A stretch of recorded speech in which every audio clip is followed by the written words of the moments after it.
Brand new video of the Target Individual Program, Talk about Experience.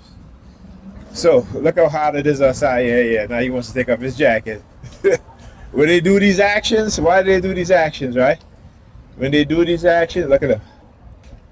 When they do these actions is why? Because things that they've done to me, and they try to elicit a response to get me to talk about certain things, right? To use coercive method, to use trauma, right? So I go into the supermarket and, there's this woman there, two black women. One has a teenage son. You can tell he's probably have some type of autism. And I said, excuse me twice so she can hear, right? The cashier is not in there. They're looking at her like, So I walk by and then, I go to put my cart, get the ticket for my cart, my pull cart, and I said, excuse me again, as I said pull cart, the New York Purchase Department using the sirens in the background. So I talk about certain words. See, look what he's doing. Just like how the kid would take off his sweater, because he wants me to look at their arm, right? Right? When I talk about how what the New York Purchase Department did to me. So why do they want me to see the arm, right? Right? Why? When I talk about illegal drugging, right? Covert drugging, okay? That's why they do it, because they know what they did, and they're trying to get away with it by trying to discredit me and try to lie.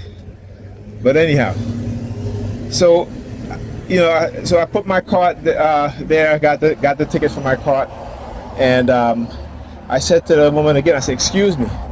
I said, excuse me twice, and she's just standing there, right? She's just standing there now, So I had to say it again. I said, excuse me, and I said it loudly, and then she looks at me, and then she pulls her son to the side. This is the type of shit that these women do. When I talk about how black women have been so conditioned to be so rude and disrespect black men without understanding what it is. This is why the churches are not full with black men and black women, but they're filled with primarily black women, right? Because black men have realized the church has played an intricate part in the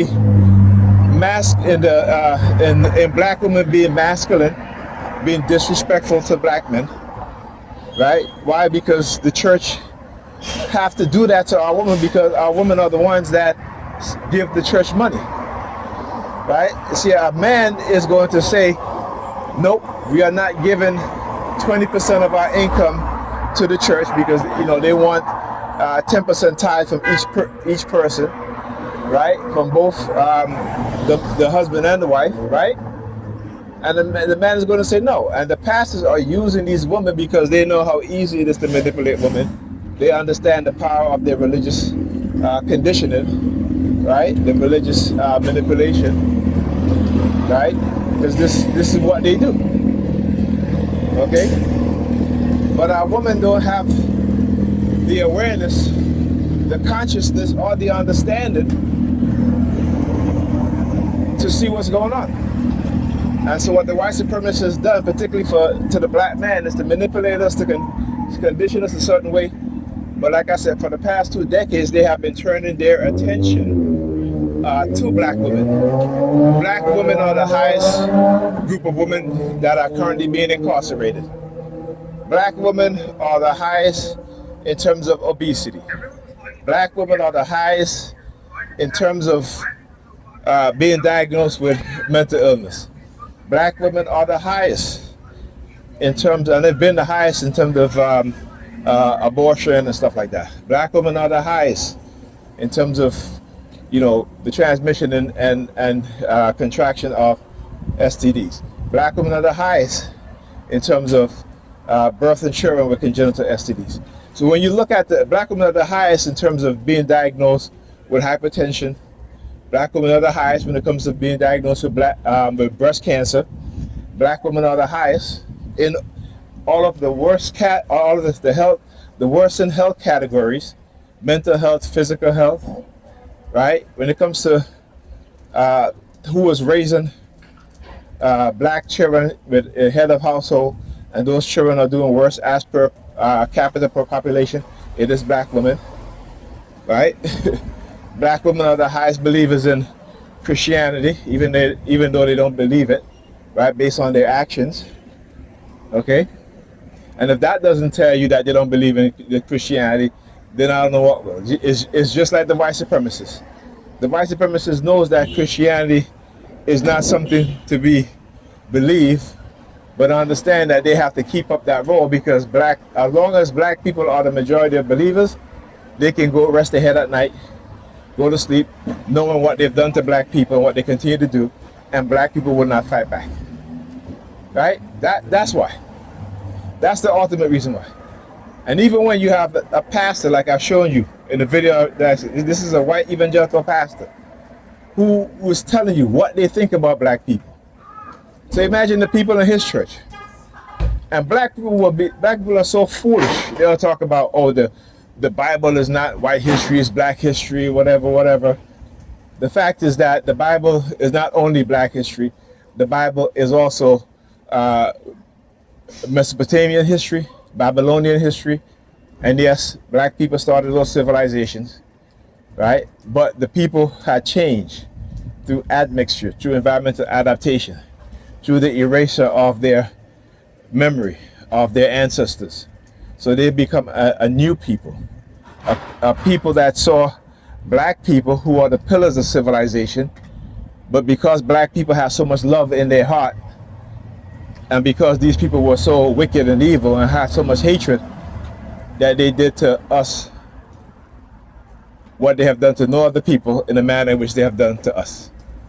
You got to understand that, right? So you look at the Arab slave trade of African people, what's what happens today, right? Particularly black women in Syria, in Libya, right? In the United Emirates, right? These places in Dubai, these places in which black American women would spend thousands of dollars to go because what they see these people do in these shows on TV, you know, these housewives, you know, so they feel like they want to live a luxury lifestyle, all right?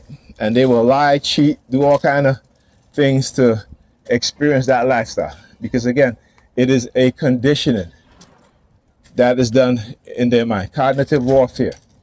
I know I talk about this stuff a lot, but we really need to understand what is going on and what is doing. Particularly because we live in New York City, we think that these white racist liberal are our friends. I keep telling you for years, you know, the Hasidic Jews in our community, you know, they had command centers. Anything happens, you know, the police are there. You know, things happen to us as black people, forget it. Forget it, you know what I'm saying? You know, because again, they show us time and time again. And for the black people in our community who see these things, you know, we've been told to be quiet, you know, there's nothing we can do about it and so forth. This is what the elders are telling us. So no wonder why as we grow older, we also adapt this mindset of learned self-helplessness. Right? It's a wonder why we learn this mindset. Right? Where other people can just come, see the leaders in our community, manipulate them, right? And have our very own people engage in destroying their lives. Right? Because you got to understand what these people do. You know, this is why, like I said, I listen to Whitney Webb a lot. Her book, I have both of her book, American Blackmail, you know, how the CIA, big, and the financial market and big corporations have engaged in the what? Right? The crime, some of the most heinous crime that you can think about. Right? Sex trafficking, pedophilia, what else? Right? These are the biggest criminals, but because they have money, we tend to excuse their behavior. Right? These people are the most vile individuals on this planet who have killed millions and millions of people. And we look up to them because they have money, they're in position of power. But none of that money is coming down to us. I'll tell you that. None of that money is coming down to us. And like I said, black people, do we really care about our children, because white people is about to give their children $74 trillion in wealth that they've stolen from not only poor white people, but black people and Hispanic people also. $74 trillion. Right? Meanwhile, by the year 2050, black people will have zero wealth. But we still in the churches, though. We still thanking God, thanking Jesus, though. How's that working out? Right? We're at the bottom. Continue to be at the bottom. And we don't want to try something else. We don't want to try to learn, have knowledge. Right? And it's not getting better. And yeah, talk to you guys in the next video.